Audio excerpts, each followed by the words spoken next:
Miguel Gomes da Silva, diretor da Sala de Mercados do Montepio, Pedro Braga da Cruz, diretor da Companhia Portuguesa de Rating, que são convidados desta noite do Closing Bell. Muito boa noite aos dois. Obrigado por estarem aqui. Pedro Braga da Cruz, começo por si.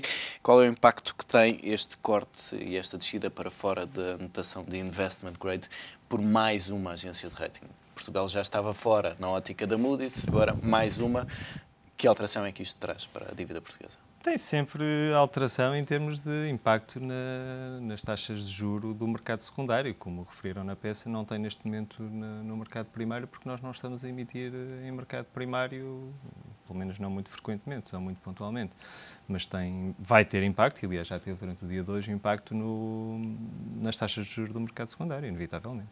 E tem também impacto na forma como são compostas as carteiras dos fundos de investimento, quem investe em obrigações, ou com a alteração que a Moody's já tinha feito, Portugal já estava fora do radar de muitos investidores? Isso depende das regras que cada investidor possa ter como forma de investir nas suas carteiras e da forma como os investidores encarem os ratings. Cada vez mais se fala que os investidores, e eu concordo plenamente com isso, devem considerar os ratings como um dos fatores dentro da sua análise de risco de crédito. E, portanto, são apenas um dos fatores a considerar e, portanto, se tiverem em conta outros fatores e se acharem que o que aqui vem não é efetivamente nada de novo, é apenas dizer que Portugal, com uma situação macroeconómica da Europa pior, tem mais dificuldades em cumprir aquilo que, apesar de tudo, a Fitch diz que acredita que Portugal vai cumprir e que, portanto, há mais risco de não conseguir cumprir porque há uma situação mais adversa. Mas se os investidores tiverem outras fontes de informação e já soubessem isto, ou se acharem uma coisa diferente, pode não ter esse impacto nessas composições de carteiras. Portanto, é muito variável de caso para caso. Miguel Gomes da Silva, e o mercado já estava preparado para este corte? Apesar do outlook ser negativo, e continua a ser negativo, o mercado estava à espera, de facto, nesta altura, de um corte do rating português? Se nós tomarmos, se olharmos um pouco para trás e vermos qual foi o percurso, por exemplo, da Grécia, não seria difícil adivinhar que as agências de rating iriam voltar a atacar Portugal, sobretudo depois de algum alívio que nós temos tido nas últimas semanas, onde os spreads estreitaram bastante. Hoje o movimento foi perfeitamente dramático, com prazos a alargar mais de 2%, nomeadamente os 3 anos, que alargaram cerca de 2,7% no mercado secundário. Não é impactante para já, portanto não vai ter impacto, como disse, não vamos ao mercado secundário, pelo menos no longo prazo, primário no longo prazo, vamos nos bilhetes do Tesouro, vamos aguardar qual vai ser, e depois da Espanha se ter financiado recentemente a níveis mais altos que 5%, vamos ver quais vão ser os níveis. No entanto, há aqui um aspecto importante que se falava há pouco, que tem a ver com o facto dos investidores deixarem de olhar ou deixarem de ter dívida pública. Ou deixarem de poder ter essa Ou deixarem dívida, de poder ter. O Barclays hoje emitiu um comunicado dizendo que cortou Portugal do Euro Treasury Index. É um índice do qual fazem parte várias dívidas soberanas, da qual fazia parte também Portugal, que vai ser excluído. Isto tem implicações em termos mundiais, nomeadamente porque deixamos de contar, deixamos de pesar nestes índices. E os fundos que seguem este tipo de índice, obviamente, vão ter que se desfazer do papel português ou não vão voltar a comprar tão cedo. O Citigroup, olhando do lado positivo, disse que ia manter Portugal nestes seus índices, como um país ainda a incorporar o cálculo dos índices de países soberanos. No entanto, avisou que se a Standard & Poor's vier a reduzir o rating de Portugal abaixo de investment grade, que é só um passo, portanto basta um notch, que retirará também. Pode levar claramente aqui a uma penalização da dívida portuguesa em termos de fundos de investimento, fundos de pensões, bancos centrais. E olhando também para esse exemplo do que foi a evolução da notação da dívida grega e para as perspectivas que a S&P traçou também para Portugal já este ano, o que é que se pode esperar? Também um corte para fora da categoria do investment grade? Da Standard & Poor's, para já não sei qual será a ação, se nós acreditarmos que haverá. E honestamente, eu quando li o relatório da Moody's e hoje quando li o relatório da Fitch, ao ler o conteúdo do relatório, eu não me sinto minimamente incomodado. Portanto, a ação é uma ação negativa, no entanto, o conteúdo vai perfeitamente em linha com aquilo que é esperado. E se nós compararmos, por exemplo, eles reviram o crescimento do país para 3% negativo. Já estava incorporado nas previsões da Comissão Europeia, já desde e o próprio Governo também já fez esse ajuste esta semana. Nada de novo. O crescimento para 2011 será provavelmente inferior àquele que estava estimado inicialmente. Será 1,6, 1,7 o decréscimo do PIB. Portanto, mesmo em termos de correção orçamental, a Fitch diz que acredita que nós vamos cumprir as metas dos 5,9, dos 4,5 para o ano. Portanto, em termos de balança comercial, também acreditam que nós vamos conseguir melhorar, aumentar o peso das exportações, apesar de continuarmos deficitários. No entanto, vamos conseguir aumentar as exportações e reduzir as importações. Portanto, não são números dramáticos, ao contrário do que aconteceu na Grécia, e aí sim, eu apenas frisei a Grécia para perceber o pensamento da agência de rating. Está aqui um rater português, que poderá explicar melhor que eu, porque são modelos que nós desconhecemos. Lendo o conteúdo dos relatórios, até, sinceramente, fico bastante satisfeito. É sinal que aquilo que nos propusemos fazer, vamos cumprir. E a agência de rating acredita que nós vamos cumprir aquilo que nos propusemos. E passo precisamente a palavra, então, ao Pedro Braga da Cruz. Só complementar duas ou três coisas. Uma delas que é importante é que este relatório da Fitch, ou para além, se quiserem, da descida da notação, vem retirá-lo do que eles chamam o Credit Watch, não é? Não sei qual é a designação que dá a Fitch.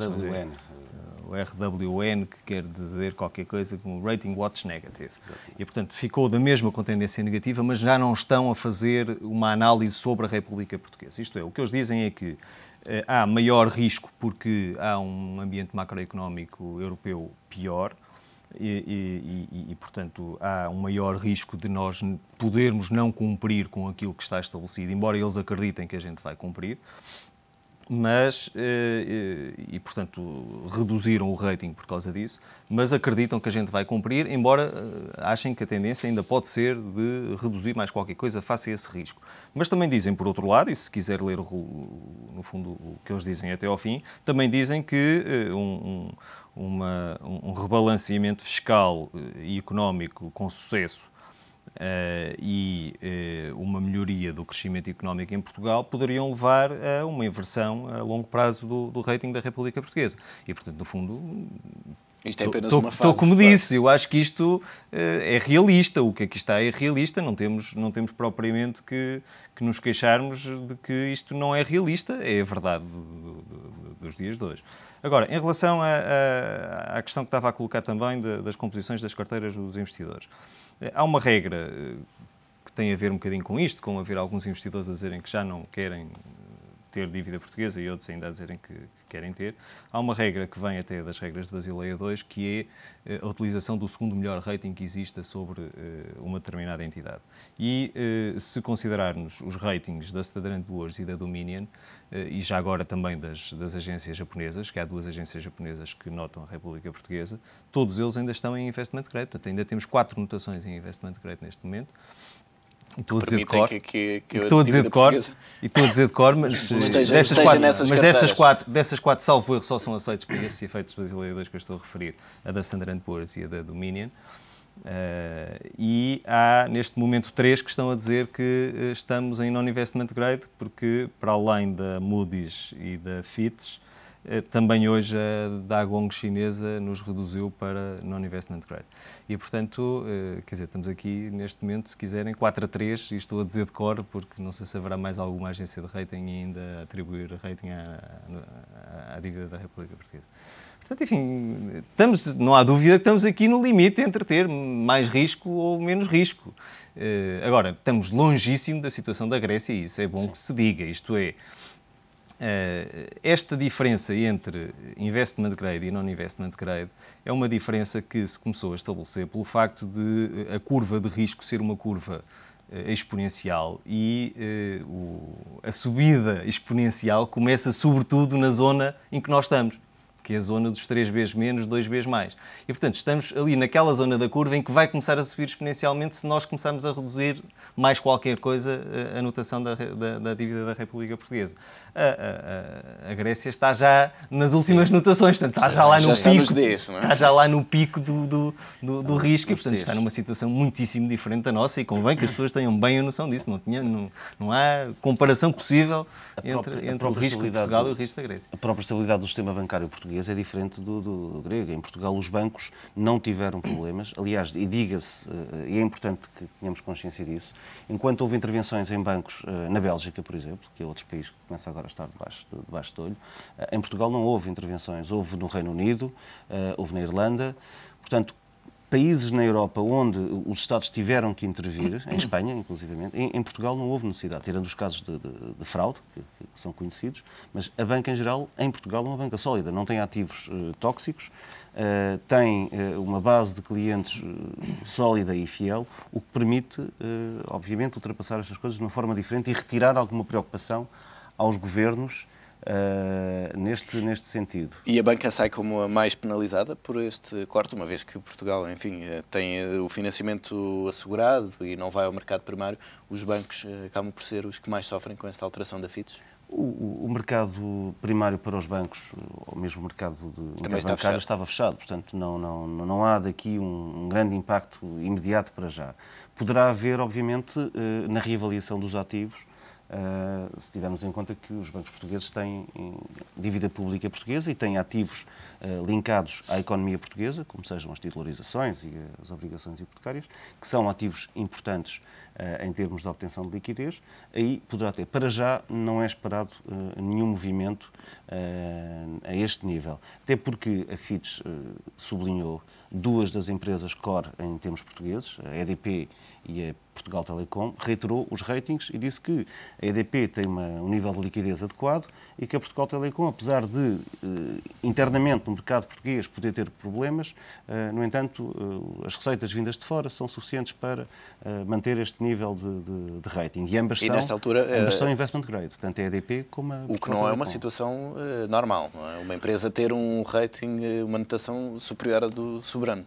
Não, é uma situação perfeitamente atípica, porque, ou era, até há uns anos atrás, uma empresa ter um rating superior ao Estado soberano onde ela se insere.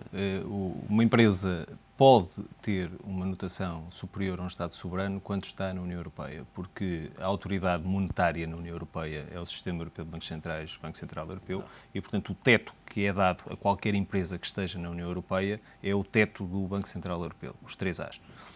Aliás, isso está no próprio comunicado da FITS bem expresso. E, portanto, há a possibilidade, e o que tem sido discutido é que as regras que as 3 empresas norte-americanas desta área têm definido sobre quanto acima é que podem estar em relação a Portugal empresas que estejam com o grosso da sua atividade em Portugal, varia bastante de umas para as outras, mas é perfeitamente possível ter um rating acima da República Portuguesa. E aqui estamos a falar de empresas com capital público, no caso da EDP.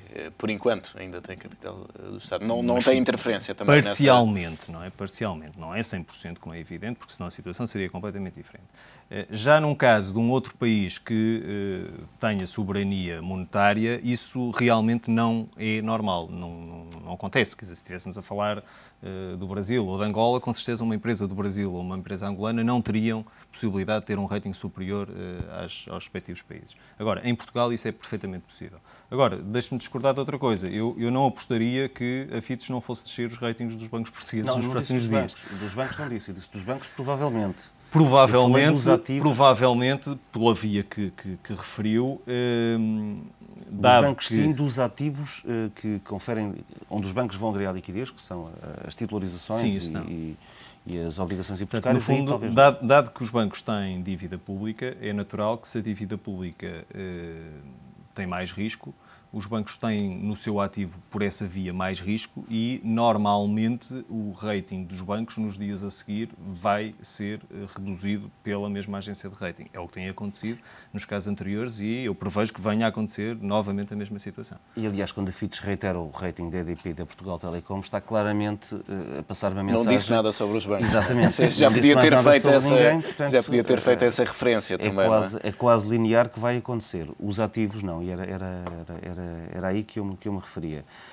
Agora, há outro aspecto preocupante para mim, que não é para já, mas é em 2013, quando novamente formos ao mercado e quando se começa a falar na necessidade de um reajuste do pacote do FMI e do Fundo Europeu de Estabilização para prolongar o prazo de pagamento para além dos 3 anos, ou será um segundo pacote ou será um prolongamento, porque com esta ação das agências de rating, e se seguir a Standard & Poor's e a DBRS, poderemos claramente ter um problema de, em 2013, voltar aos mercados financeiros. A não ser que haja, de facto, essa recuperação da anotação da dívida. Não é? A não ser que haja... Neste prazo de tempo é difícil de perspectivar essa recuperação. Se realmente nós fizermos o trabalho de casa que estamos a fazer e volto a referir, a própria Fitch reconhece que nós estamos a fazer o trabalho de casa, não há como não voltar a colocar Portugal onde deverá estar, que se calhar é o que aconteceu com a Islândia.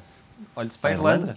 A Irlanda já está a crescer, portanto, quer dizer, se estivermos a fazer o trabalho de casa e se começarmos realmente a crescer e a ter as contas públicas em ordem e a inverter a tendência da dívida pública em relação ao PIB, pelo menos estabilizar as notações de rating conseguiremos.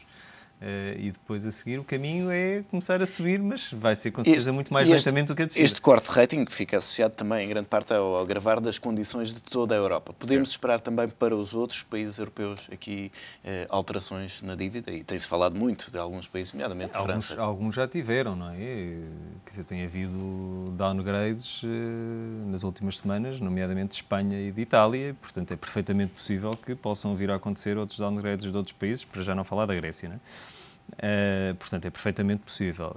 Eu diria que sobre Portugal este tipo de justificação não me choca em termos absolutos, choca-me em termos relativos o rating de alguns outros países, porque acho que há vários outros países no mundo que não merecem os ratings que as 3 agências norte-americanas atribuem, a começar pelos Estados Unidos, mas também, por exemplo, a França. A Bélgica. Ou a Bélgica. Basta olhar para os níveis de dívida pública e de déficit público, por exemplo, da França ou dos Estados Unidos, para perceber que não são muito diferentes dos nossos. E, portanto, no fundo, isto aqui é uma questão psicológica de os mercados, ou neste caso, através das agências norte-americanas, que são norte-americanas, decidirem que, nos casos, nos países, ter... o que nós temos este ano, ainda que à custa de medidas extraordinárias, 5,9% de déficit público é muito, mas já não é muito ter para aí 10% que tem os Estados Unidos este ano. E a França é que se prepara para fechar o ano com 7%. Coisa que falha, não é? Por aí, não é? Mesmo o nível de dívida pública dos Estados Unidos é superior ao nosso. O previsto para o final deste ano é superior ao nosso. E o déficit público também. E o déficit, sim, 10%. O déficit é 10% e em França é para aí entre 7% e 9%, é uma coisa desse género também. Portanto, quer dizer, não se percebe muito bem qual é o critério, se os critérios fossem exclusivamente estes daquilo que se fala principalmente, os ratings de vários outros países, e o Reino Unido, por exemplo, é outro exemplo, não deveriam ser os que são. Eu não me estou a queixar do rating português, estou a dizer é que os outros não deviam ser os que são em termos relativos. Há uma desigualdade de tratamento. E como disse um amigo meu, que os mercados estão a ser um bocadinho... estão a ser aqui um bocadinho racistas. Xenófobos. Não é? E o caso grego é estrondoso. Eu acho que os mercados já começaram a olhar e hoje a Bélgica alargou imenso, quer a sua própria face ao dia de ontem, quer em relação à Alemanha. Se nós olharmos para o controle orçamental do déficit grego, para o controle do déficit grego, claramente que há, comparado com o português, um afastamento. Enquanto nós estamos a convergir para aquilo que é o nível razoável dos 3%, eles estão a divergir. Portanto, numa altura destas, pensar que há um país que está claramente em sinal contrário, em sentido contrário no seu controle orçamental, com uma dívida que tem que rolar para o ano, que é muito superior à nossa. Nós temos apenas, eu recordo, uma emissão importante para rolar, que são as obrigações do Tesouro de junho 2012, que são cerca de 10 mil milhões de euros. Tudo o resto são bilhetes do Tesouro e são colocações private placements mais pequenos. Portanto, temos um valor de dívida pequeno para amortizar para o ano. A Grécia tem, diria que 4 ou 5 vezes mais daquilo que nós temos.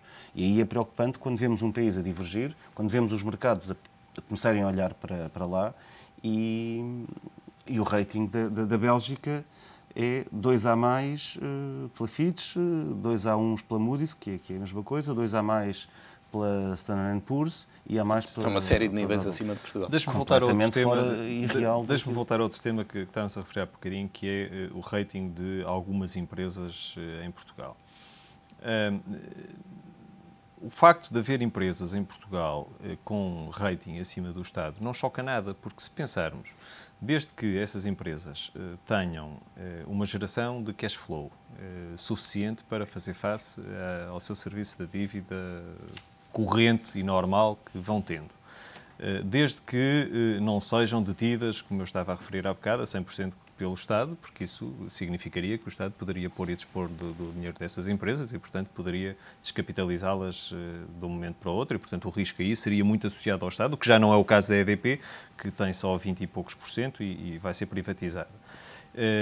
De, eventualmente, e este é o ponto que tem que ser analisado com mais cuidado, poderem depender mais ou menos da conjuntura económica em Portugal, pode levar perfeitamente uma empresa portuguesa a ter uma nota muito superior ao Estado. E eu não vejo razão sequer para estabelecer regras automáticas de dizer que só pode ter 2 notas acima, ou 2 notas acima, ou 3 notas acima, ou 4 notas acima, até pode ter muito mais acima. Quer dizer, se tiver bons cash flows, como algumas empresas portuguesas têm, até a dívida toda garantida para os próximos 2 ou 3 anos, portanto não têm necessidade de financiamento nenhum para os próximos 2 ou 3 anos. Portanto, não dependem da banca de todo. Não têm que ir ao mercado. Não precisam de ir ao mercado durante 2 ou 3 anos. Geram bons cash flows. O Estado não vai poder propriamente fazer uma discriminação e dizer tu tens dinheiro, vou-te cobrar mais impostos, não tens dinheiro, não te vou cobrar impostos, isto é impossível de fazer. O único aspecto que resta aqui é se dependem ou não da conjuntura económica. Isto é, se é expectável ou não que os seus cash flows vão cair a pique por haver, eventualmente, uma recessão económica mais gravosa. Portanto, desde que não tenham essa dependência, não me choca absolutamente nada haver empresas portuguesas com notas 4 ou 5 notas acima da República Portuguesa. Acho que é perfeitamente possível. Pedro Braga da Cruz, Miguel Gomes da Silva, muito obrigado pela presença neste Closing Bell.